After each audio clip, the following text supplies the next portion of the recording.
Welcome to Cheating Story Tells. We are incredibly grateful for your support. Before we dive into today's story, let us know which city or country you're joining us from. We love connecting with our global audience.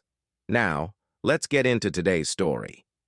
The afternoon sun streamed through the windows of Bob's veterinary clinic, casting warm shadows across the exam room floor. His fingers moved with practiced precision as he checked the stitches on Mrs. Henderson's tabby cat. "Princess is healing beautifully," Bob said, scratching behind the cat's ears. Princess let out a satisfied meow in response. "Just keep the cone on for another week, Mrs. Henderson, and she'll be good as new." "You're a miracle worker, Doctor." "Sprague," Mrs. Henderson beamed, gently stroking her cat. "Are you and Juana coming to the neighborhood block party next weekend?" Bob smiled as he removed his latex gloves. "Juana's already planning her famous guacamole. Wouldn't miss it." After seeing Mrs. Henderson out, Bob leaned against the reception desk where Flora, his office manager of 5 years, was updating patient records. "That was your last appointment for the day, Doctor." "Sprague," Flora said, pushing her reading glasses up her nose. "Although Michael called earlier, something about discussing an investment opportunity over dinner." "Sounds like a typical Sunday dinner," Bob said, glancing at his watch. "I better head home. Juan's probably already started marinating the steaks." The drive home took him through his peaceful suburban neighborhood, where perfectly manicured lawns stretched out in front of craftsman-style homes. Bob pulled into the driveway of his 2-story house. Its green exterior and white trim were exactly as Juana had envisioned when they bought it 6 years ago. Their golden retriever, Max, bounded from the backyard to greet him. As Bob stepped out of the car, Max's excitement nearly knocked him over. "Hey, buddy," Bob said, leaning down to ruffle Max's fur. "Where's Mom?" The answer came in the form of music, drifting through the open kitchen window. Juana's favorite Latin pop playlist mixed with the sounds of cooking. In the kitchen, Juana danced to the music while chopping cilantro, her dark hair pulled back in a messy bun. The counter was already lined with appetizers, ready for their weekly dinner with Michael and the gang. "There he is, my favorite veterinarian," Juana said with a smile as Bob kissed her on the cheek. "How did Princess do?" The stitches were healing well, Bob thought as he grabbed a beer from the fridge. "Need any help?" he asked. "You can set the table," Juana replied. "Oh, by the way," Kay texted, "they might be running a bit late. Michael's client meeting went longer than expected." Bob pulled out plates from the cabinet, noticing how the setting sun painted the dining room in warm amber tones. 8 years of marriage and these Sunday dinners had become second nature to them. He remembered the day they decided on this tradition, shortly after Michael and Kay moved to Denver. "Do you remember our first Sunday dinner here?" Bob asked as he placed the silverware. "When Michael almost burned the grill down?" Juana laughed, her voice warm and familiar. "And Kay was ready to kill him. Thank God you saved those steaks," she added. "Speaking of steaks, they smell amazing," Bob said, walking over to Juana. Wrapping his arms around her waist from behind, he rested his chin on her shoulder. "You know," he teased, "we could skip dinner one night, order takeout, treat ourselves, Doctor. Sprague." Juana playfully swatted his hand with a dish towel. "Besides," she said, "Michael mentioned he has some exciting news about a new property development." The doorbell interrupted their conversation, followed by Max's enthusiastic barking, signaling the arrival of their guests. Bob opened the door to find Michael and Kay standing there. Michael held a bottle of wine and grinned as he clapped Bob on the shoulder. "Sorry we're late," Michael said. His tailored suit and designer watch reflected his success in real estate investments. "You won't believe the opportunity that just fell into my lap." Kay rolled her eyes good-naturedly, her blonde hair catching the last rays of sunlight. "He's been talking about it all day. Please tell me Juana made her guacamole. I need something to distract me," she joked. The evening unfolded like countless others before it. They gathered around the dining table, wine flowing freely, as Michael animatedly described his latest venture. Bob glanced across the table at Juana, who was laughing as Kay talked about her recent spa day. Her laughter lit up the room, and for a moment Bob felt like the luckiest man in the world. "You two make it look so easy," Kay commented, gesturing toward Bob and Juana. "The perfect power couple, successful careers, a beautiful home, and still so much love."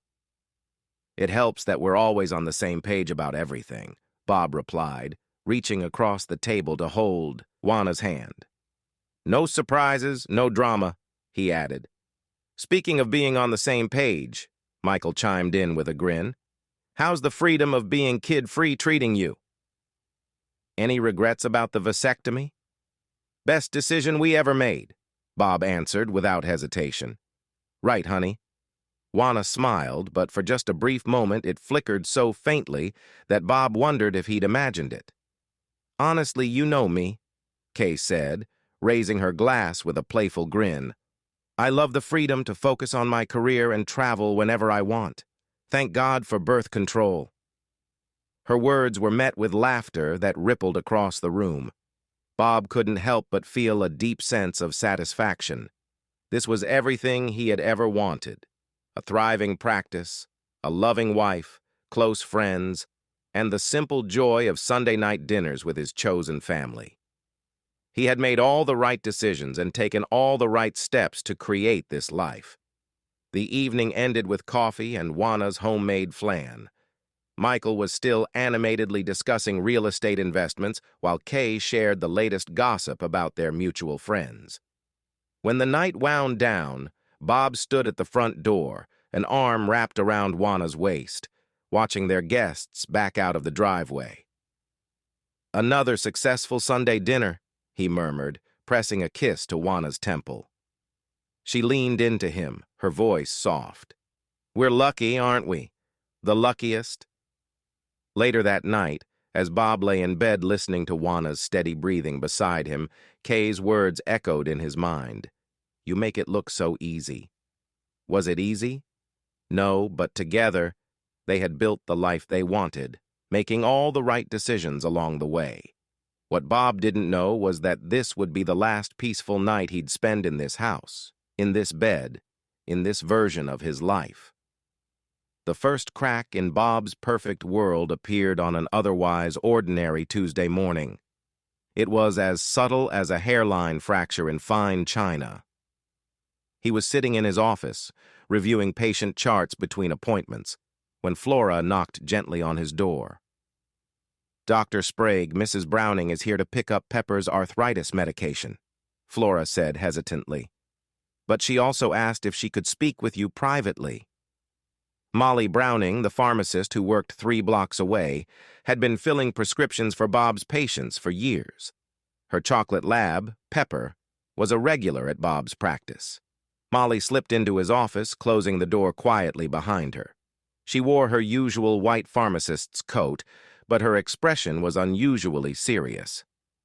"I need to talk to you about something," Molly began, perching nervously on the edge of a chair, her hands clasped tightly in her lap. "Is everything okay with Pepper's medication?" Bob asked. "This isn't about Pepper," Molly said, her voice steady but soft. "It's about Juana." Bob's pen froze mid-signature. "Juana? What do you mean?" "She came into the pharmacy last week asking about prenatal vitamins. She said they were for her sister Angela, who's trying to get pregnant," Molly explained. Bob forced a smile, though he felt a chill settle in his stomach. "That makes sense. Angela's been trying for a while." Molly hesitated.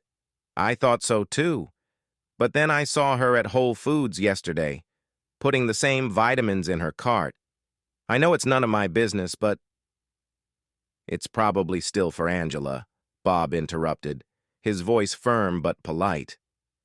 "Thank you for letting me know, Molly." Molly didn't look convinced as she left, and when she was gone, Bob sat back in his chair, staring blankly at his computer screen.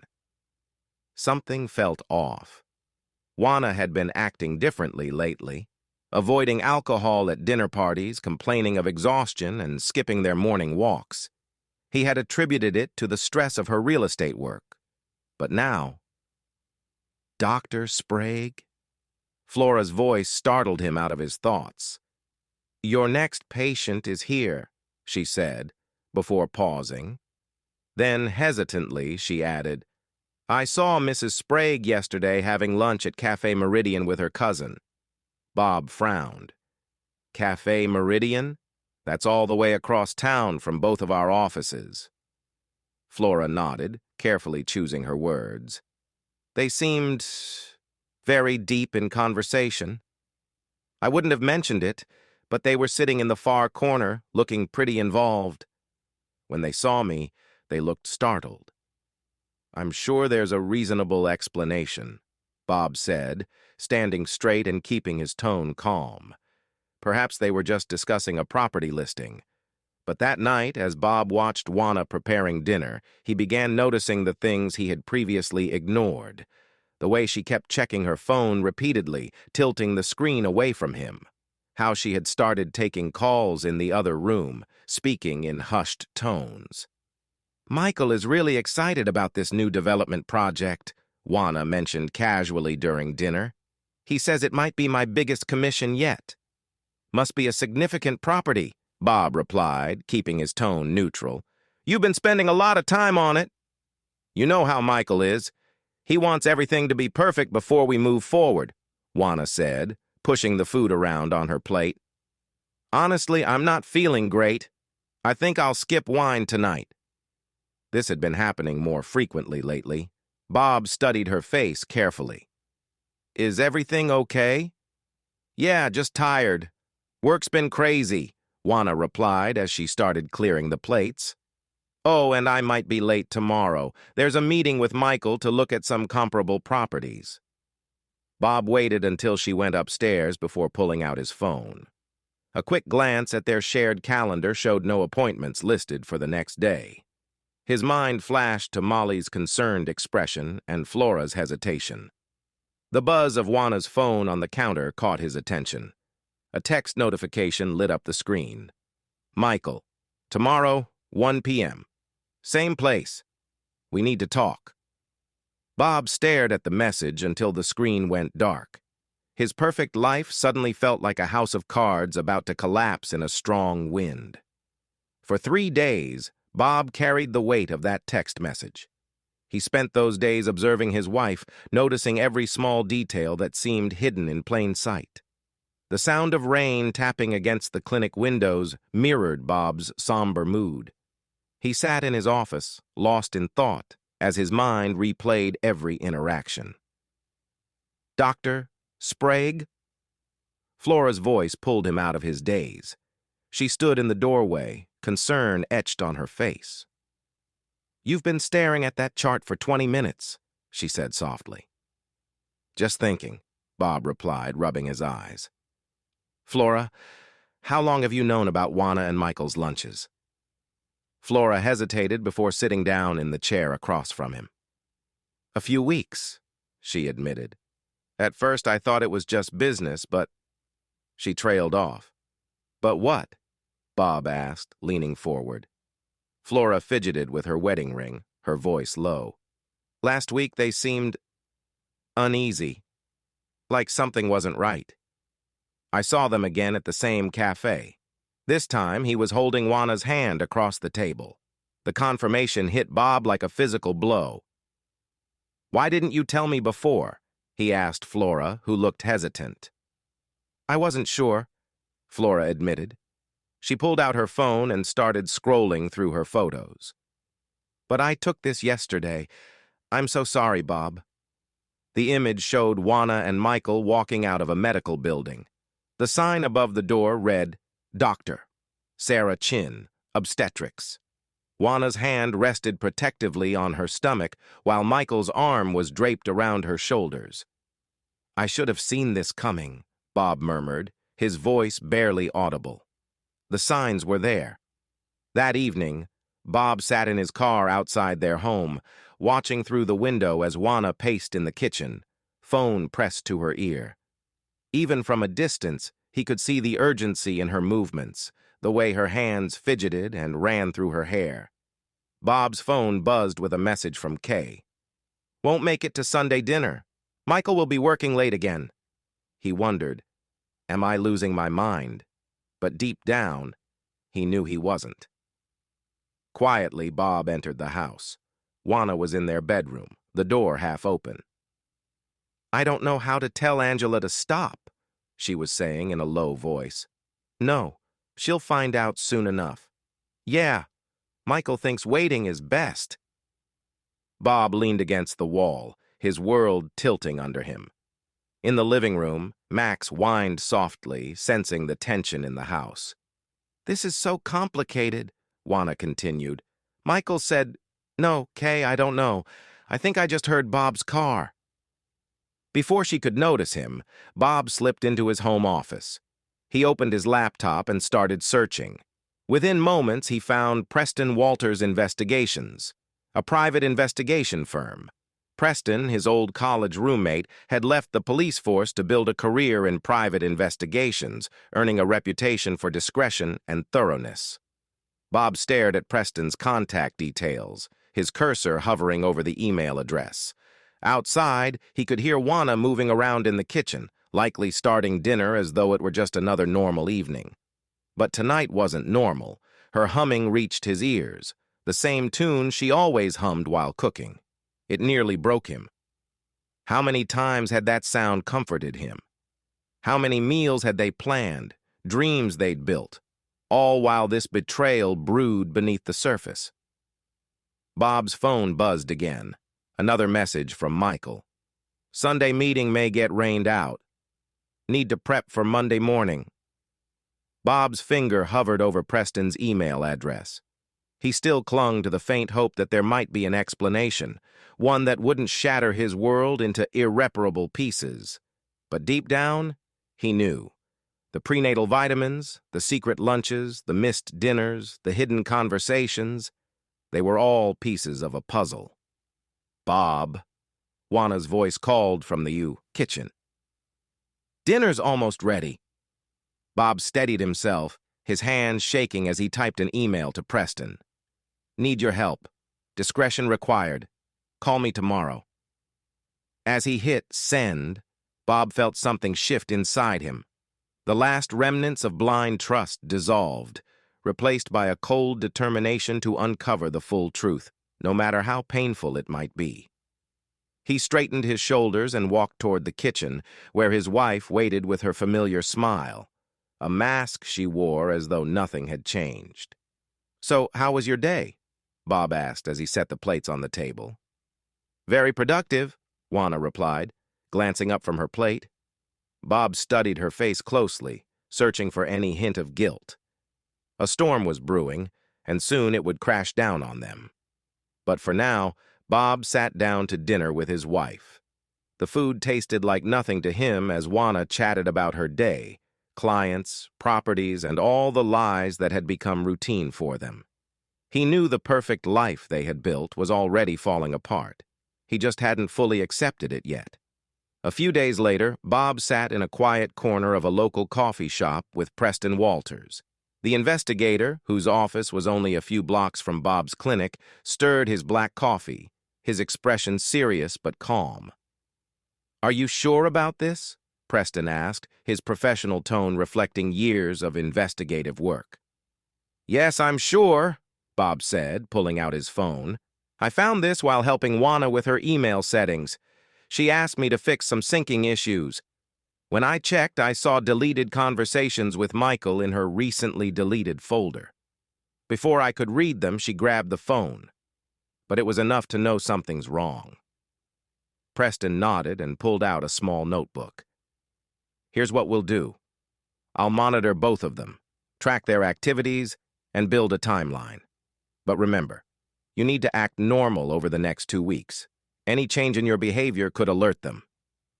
Over the following days, Preston's encrypted emails began arriving. Each one hit Bob like a dagger to the heart. Day 3, Juana and Michael at Cafe Meridian, 1:15 p.m. Physical contact observed, holding hands, intimate posture. Meeting duration, 72 minutes. Day 7, Madison Street apartment. Entered at 2:30 p.m., exited at 4:45 p.m. Photos attached. Day 10, meeting with divorce attorney Omar Owen. Thick folder of documents observed. The final email arrived on Wednesday morning. You need to see this. Meet me at my office. Bring a flash drive. Preston's office was on the second floor of a converted Victorian house. The walls were lined with filing cabinets and security camera feeds played across multiple monitors. Preston gestured for Bob to sit as he inserted a flash drive into his computer. You're not imagining things, Preston said quietly, turning a monitor toward Bob. On the screen were photos of Juana and Michael entering an apartment building. Bank receipts from a shared account, medical records from Dr. Chin's office, all the evidence was there. The apartment is leased under a shell company Michael set up, Preston explained, and he's been funneling money from his investment clients to pay for it. Preston clicked on another image. It showed Juana leaving the doctor's office, her hand resting protectively on her stomach. According to the medical records, she's about 4 months pregnant, Preston said, his tone softening. I'm sorry, Bob. Bob took a deep breath. Knowing that the divorce papers were already prepared, he straightened his shoulders, ready to face the painful truth. She wanted to coordinate a dinner party this weekend. It was the anniversary of their practice, and Juana thought it would be the perfect occasion to announce her pregnancy. Bob, who had been deeply introspective lately, suddenly gained a new sense of clarity. He had spent the last 10 years building his practice and 8 years in this marriage, but now he realized this weekend would mark the beginning of something else entirely. Juana was excited to share her news, but Bob suspected the night would be memorable for entirely different reasons. He knew their marriage had reached its breaking point, and he had begun making preparations to end it. Bob made 2 important calls that day, one to his bank and another to his lawyer. By the time he returned home, separate accounts had been established, and preliminary divorce papers were in motion. That evening, Juana discussed her plans for the dinner party, while Bob observed her with a new perspective. He noticed how she checked her phone under the table and touched her stomach when she thought he wasn't looking. I've invited Michael and Kay for Saturday, Juana said cheerfully. We could celebrate the practice's anniversary on Saturday, too, Bob thought aloud. Juana replied with a smile. I also have something to share. I can't wait to announce it. Bob smiled faintly, but the expression didn't reach his eyes. He knew Saturday would be a night to remember. On Saturday morning, the autumn hues of Denver's suburbs painted the landscape in gold and crimson. Bob spent a quiet morning at the clinic packing 2 suitcases, which he discreetly stored in the hall closet. Each item he packed felt like another nail in the coffin of his marriage. When he returned home, Juana was already preparing dinner. She was humming softly as she arranged her favorite white lilies in a crystal vase. I brought out the good china, she called from the dining room. We're celebrating a special occasion, so it deserves special treatment. Yes, special occasions deserve special preparation, Bob replied, his voice steady as he watched her rehearse each precise action as if for a performance. Do you need help with anything? Bob asked. Could you open the wine? Juana said, then quickly added, but I think I'll stick to sparkling water tonight. I'm not feeling too well lately. The unspoken tension between them lingered. Bob noticed her hand briefly touch her stomach again before falling away quickly. Let's wait for Michael and Kay, Juana said, just as the doorbell rang. Michael stood at the door holding an expensive bottle of champagne. His confident smile faltered slightly as he locked eyes with Bob. Tonight is definitely a night to celebrate, Michael said. Yes, it seems like there will be more than one celebration tonight, Bob replied, his tone casual but pointed. Michael's enthusiasm dimmed slightly. Kay followed behind him, her face composed but cautious. She handed Bob a gift bag. Congratulations, she said with a careful smile. Bob ushered them into the dining room, where candles flickered elegantly in their holders. "Everything looks beautiful," Kay remarked, her hands trembling slightly as she accepted a glass of wine. Everyone settled into their usual seats. Bob observed each face, noting the secrets they tried to conceal. Juana was brimming with excitement to share her news, but Bob knew this dinner was not just a celebration. It was the beginning of uncovered truths and the shifting dynamics of their relationships. Bob and Juana sat on one side, Michael and Kay on the other. The first course passed amidst light-hearted conversation and loud laughter. "Remember when you first opened the clinic?" Michael asked, swirling his wine glass. "Everyone thought you were crazy for taking such a risk." "Some risks pay off," Bob replied, though his attention wasn't on his cousin and his wife as much as on the tension building up in the room. As the main course plates were cleared, Juana smoothed her dress with trembling hands. The moment she had been anticipating was finally here. It was time to celebrate her fresh start. She glanced at Michael briefly before turning to Bob, her smile fragile. "I have wonderful news," she began, her voice trembling. "I'm expecting a baby." The silence that followed was deafening. Even the faint hum of traffic outside seemed to hold its breath. Bob calmly wiped his mouth with a napkin, placed it on the table with deliberate care, and looked at her. "Well, that's interesting," he said, his voice soft but loud enough to cut through the quiet. "Considering I had a vasectomy 3 years ago." The color drained from Juana's face. Michael's wine glass froze halfway to his lips. Bob slowly stood from his chair, his movements deliberate. "Perhaps you'd like to tell me, or better yet, tell my cousin Michael, that he's about to become a father." The room seemed to echo with unspoken words as Bob walked toward the hall closet. His footsteps on the hardwood floor sounded like gunshots in the silence. "Bob, I can explain," Juana stammered as he returned, carrying 2 packed suitcases. He placed them near the dining room door. "Why don't you start by explaining the Madison Street apartment, or the secret bank accounts, or the doctor's appointments?" Bob's tone was measured but icy. Michael half rose from his chair. "Listen, cousin, it's not what it looks like." "Sit down," Kay interrupted, her voice sharp and cutting through the tension like ice. Reaching into her bag, she pulled out a vanilla envelope and placed it on the table. "I think it's time you signed these papers."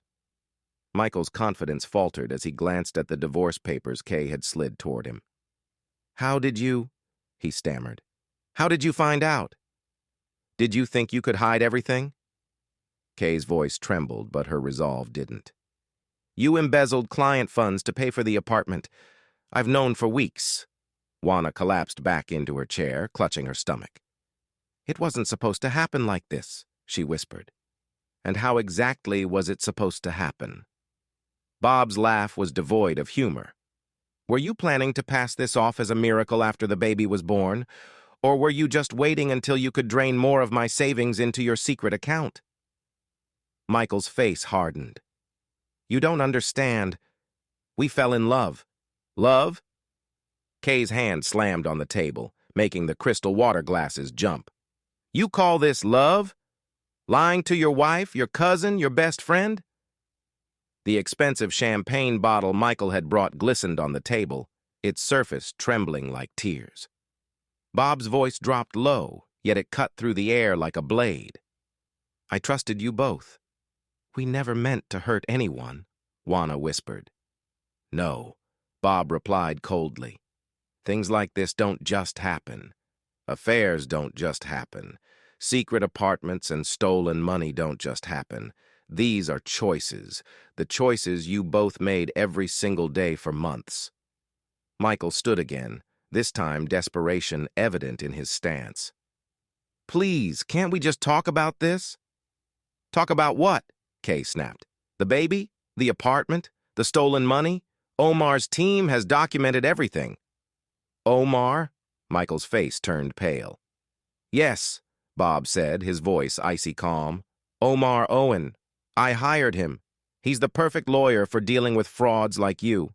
And your clients will be very interested in what he's uncovered about their stolen investments. Juana rose from her seat, glancing at the suitcases. "Where am I supposed to go?" she asked quietly. "The Madison Street apartment seems fitting," Bob replied, his tone eerily calm. "Michael might want to act quickly," Bob said, standing by the door. "Once his clients find out where their money went, he won't have much time left." The room fell silent again, the stillness broken only by the faint ticking of the grandfather clock in the corner, a wedding gift from Michael, now steeped in irony. "I'll have my lawyer contact both of you on Monday," Bob added, opening the door wider. "I suggest you find good legal representation. You'll need it." Michael stood motionless, the divorce papers untouched in front of him. Kay calmly gathered her belongings, her movements deliberate and measured. "I'll be staying with my sisters," she announced. "Your lawyer can send any additional documents there." Juana hesitated, clutching her suitcase. Blocking the doorway, she turned to Bob. "Please, the baby. Michael will take responsibility," she murmured softly. Bob stepped aside, gesturing toward the open door. "As you were saying, just like that." One by one, they exited. Juana left first, followed by Michael, and then Kay. Outside, the sound of car doors slamming shut, engines starting, and vehicles driving away marked the end of it all. 8 years of marriage, a lifetime of friendship, and countless shared dreams had come to an end. Bob stood alone in the empty dining room, surrounded by the remnants of what was once a meticulously planned dinner party. The flickering candlelight cast shadows over the unopened champagne bottle and half-eaten plates of food. Juana's napkin lay folded on her plate like a white flag of surrender. Bob pulled out his phone and dialed Preston. "It's done," he said. "Send everything to the lawyer on Monday." After hanging up, Bob methodically extinguished the candles, wrapped the untouched champagne bottle, and cleared the plates.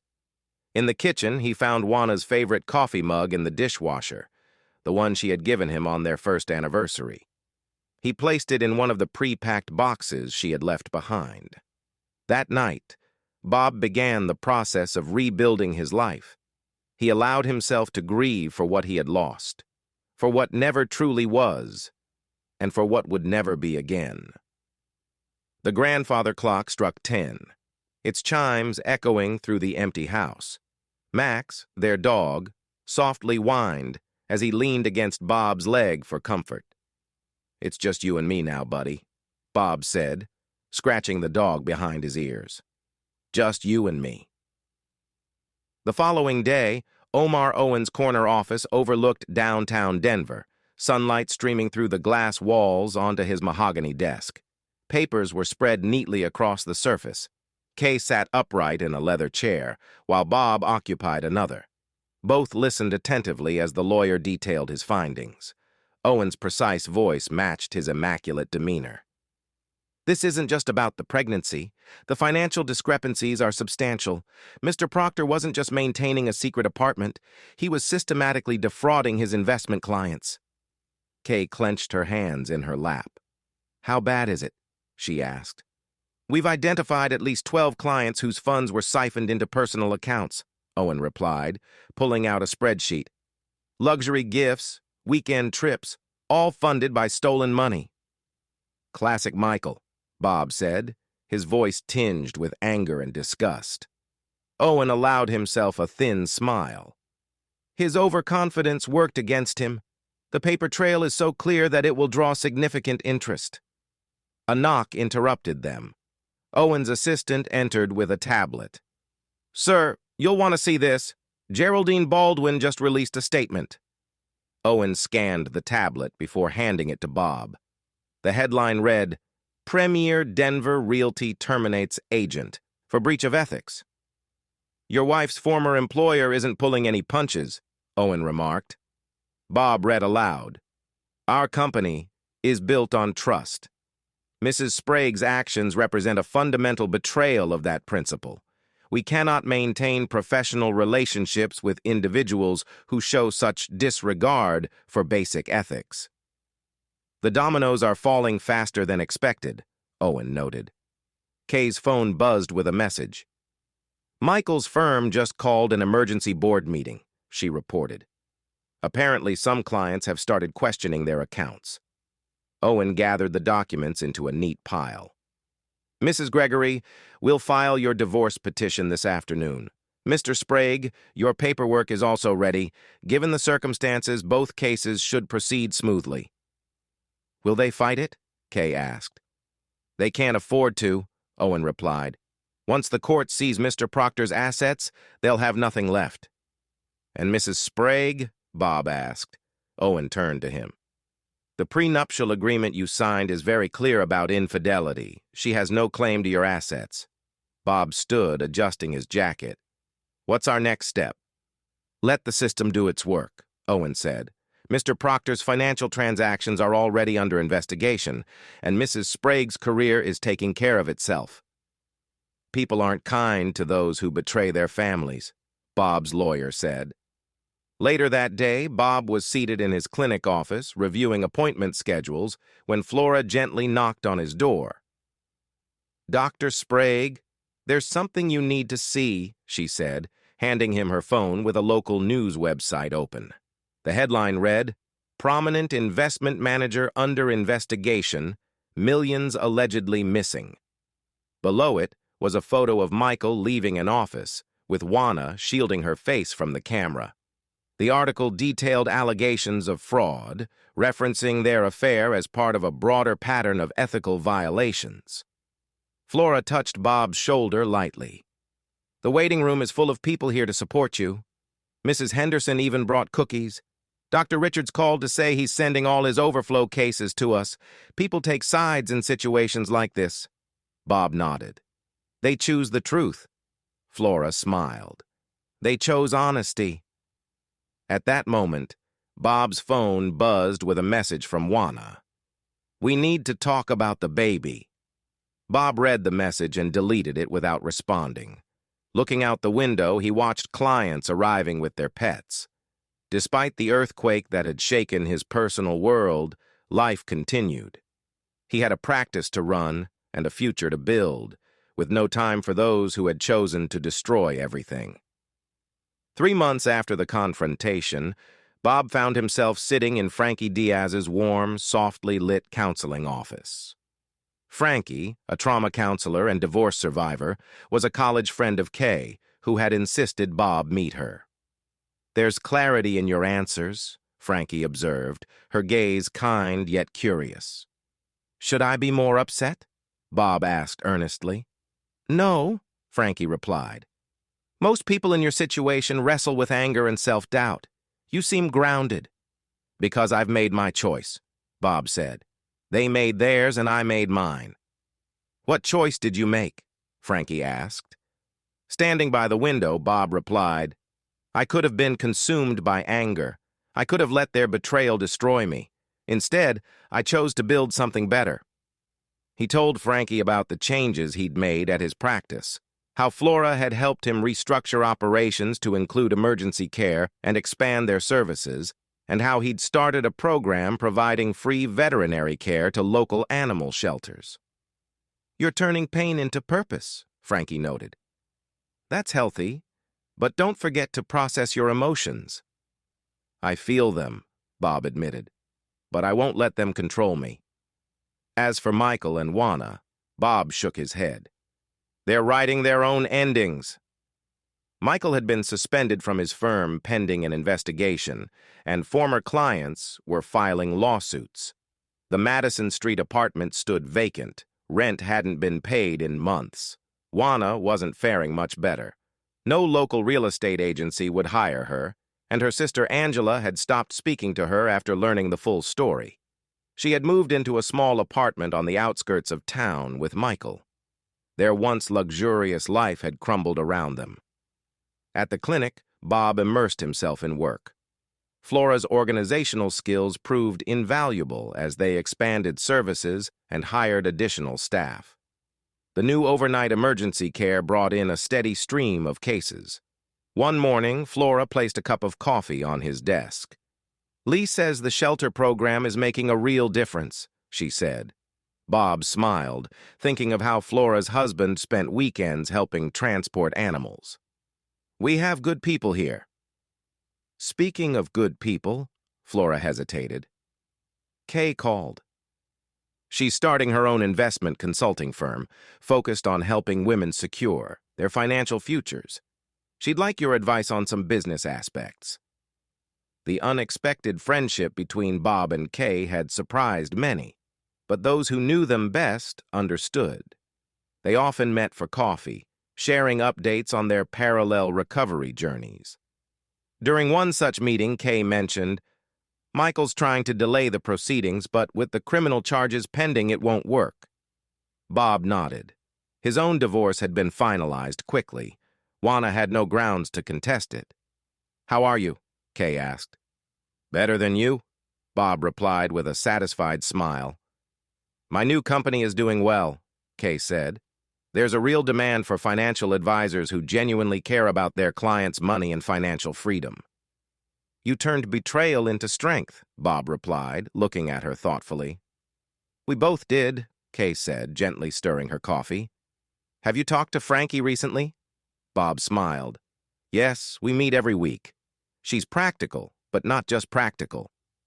Kay's eyes sparkled.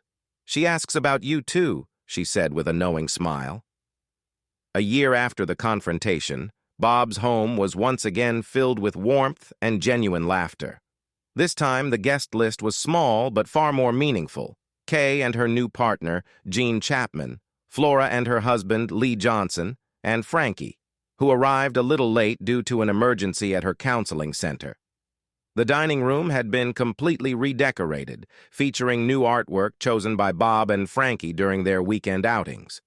What had started as friendly get-togethers had gradually turned into a symbol of new beginnings. Kay raised her glass, holding Jean's hand in her other, and said, "My investment firm has become a major resource for women in Denver seeking financial independence. Our mission is to empower and guide with honesty." Flora added proudly, "Lee and I have always been a source of stability for Bob. Through his toughest times, our support never wavered." The doorbell rang. Bob opened it to find Frankie, slightly out of breath but smiling. "Sorry I'm late. There was a crisis at the center," she explained. "You're right on time," Bob said, smiling warmly. Their hands brushed lightly as she entered, a spark of connection evident, one that had grown naturally over months of conversations and shared understanding. At the dinner table, conversation flowed effortlessly. Jean shared stories from his legal practice, while Lee updated everyone on the shelter program's success. "We saved our 100th rescue animal this week," Flora announced with pride. During dessert, Jean asked, "Have you heard anything about Michael and Juana?" Kay nodded seriously. "They moved to Cincinnati last month. Michael is facing federal fraud charges now. Their baby has been born, but they're struggling even with Angela." "That's karma," Lee remarked. "No," Bob said, shaking his head. "It's not karma. It's the result of their choices." Bob looked around the table at the people who had stood by him and helped him build something better. Under the table, he held Frankie's hand, a quiet gesture of understanding and support that had developed during their counseling sessions. After dinner ended, everyone departed with warm hugs and plans for future gatherings. Kay pulled Bob aside before leaving. "You know, when I first found out about Michael and Juana, I thought my life was over," she admitted. "But looking around tonight, I realize we've built something so much better." After the last guest left, Bob and Frankie stood in the kitchen, cleaning up together. Their conversation was easy, their companionship natural. "Are you happy?" Frankie asked, her professional insight evident as she read his expression. Bob thought about his expanded shelter program, the deep friendships that had replaced superficial ones, and the transformations in his life. "Yes," he replied, looking at her. "I'm happy." Max, his dog, sat by the window, wagging his tail as he watched them. Under the starry Denver sky, Bob reflected on how life's greatest betrayals can sometimes lead to its greatest gifts if one is strong enough to choose growth over bitterness and wisdom over resentment. 5 years had passed since the night that had shattered his life. Now, autumn brought a reminder of how much had changed. Bob stood in the new wing of his clinic, watching donors and journalists gather for the grand opening of the Second Chance Animal Trauma Center, a state-of-the-art facility dedicated to providing emergency care for rescue animals. Flora, now the chief operations officer, approached him with a tablet. Channel 9 wants an interview about the expansion. They're particularly interested in how the clinic became Denver's leading veterinary trauma center, she said. Bob smiled. This is the best revenge. Bob adjusted his tie and smiled. At 47, the past 5 years had been kind to him. He carried himself with the confident ease of a man who had rebuilt his life on a solid foundation. His clinic had grown from a local practice to a regional veterinary hub with 3 locations across Denver and a new trauma center. His shelter program had saved thousands of animals, earning recognition from national animal welfare organizations. Dr. Sprague, a young reporter approached, notepad in hand. Is it true that your ex-wife tried to contact you regarding the clinic's success? Bob's expression hardened. I don't comment on personal matters. We're here to talk about the animals we've helped. The reporter persisted. But considering the recent news about Michael Proctor's sentencing, that's not relevant to today's event, Bob said firmly. Frankie Diaz Sprague, now his wife, stepped in effortlessly, her presence a natural extension of his. The morning light caught their wedding rings. They had married 2 years ago in a small ceremony with Kay as the maid of honor and Flora's husband, Lee, as Bob's best man. Recognition dawned on the reporter's face. After all, Dr. Frankie had made headlines herself. Her trauma counseling center had expanded to 3 locations, specializing in helping victims of betrayal and financial fraud. Many of her clients were former investors who had lost money in schemes like Michael's. Later that evening, Bob and Frankie hosted a dinner party at their new home, a modern ranch with sprawling grounds. Max and their new companion, Luna, a rescued German shepherd, had plenty of room to roam. Kay and Jean attended, their success evident in the confidence with which Jean carried herself. Their investment firm, Futures Financial, had become a powerhouse in Denver's financial scene, catering especially to women taking control of their finances after divorce or loss. Recently, Kay had been featured in a prominent women's magazine's financial section. Flora and Lee arrived with their twin children, a boy, Bo, and a girl, who considered Bob and Frankie their honorary aunt and uncle. The children played with Max and Luna while the adults gathered in the living room. Did you see the article in the Cincinnati Gazette? Jean asked, accepting a glass of wine as a new partner at Omar Owen's law firm. It was hard to miss, Kay replied, her voice devoid of emotion. The headline mentioned the former investment manager now facing additional charges. Michael Proctor, already serving time for his initial fraud convictions, was facing new charges related to investment schemes allegedly run from prison. Fitting and inevitable, Jean remarked. Angela called last week, Kay said, referencing Juana's sister. Apparently, Juana is working as a receptionist at a dentist's office now. Ironic, isn't it? Filing insurance paperwork for $15 an hour. Flora tilted her head. Has anyone heard anything about the baby? Angela says he looks just like Michael, Kay replied. Juana was still trying to make her way into the Cincinnati social circle, but it was proving fruitless. She now lived in a 2-bedroom apartment in a questionable neighborhood. Ironically, the same type of area she had once tried to sell as a real estate agent. In today's world, Google makes it hard to escape your past, Kay remarked with a shrug.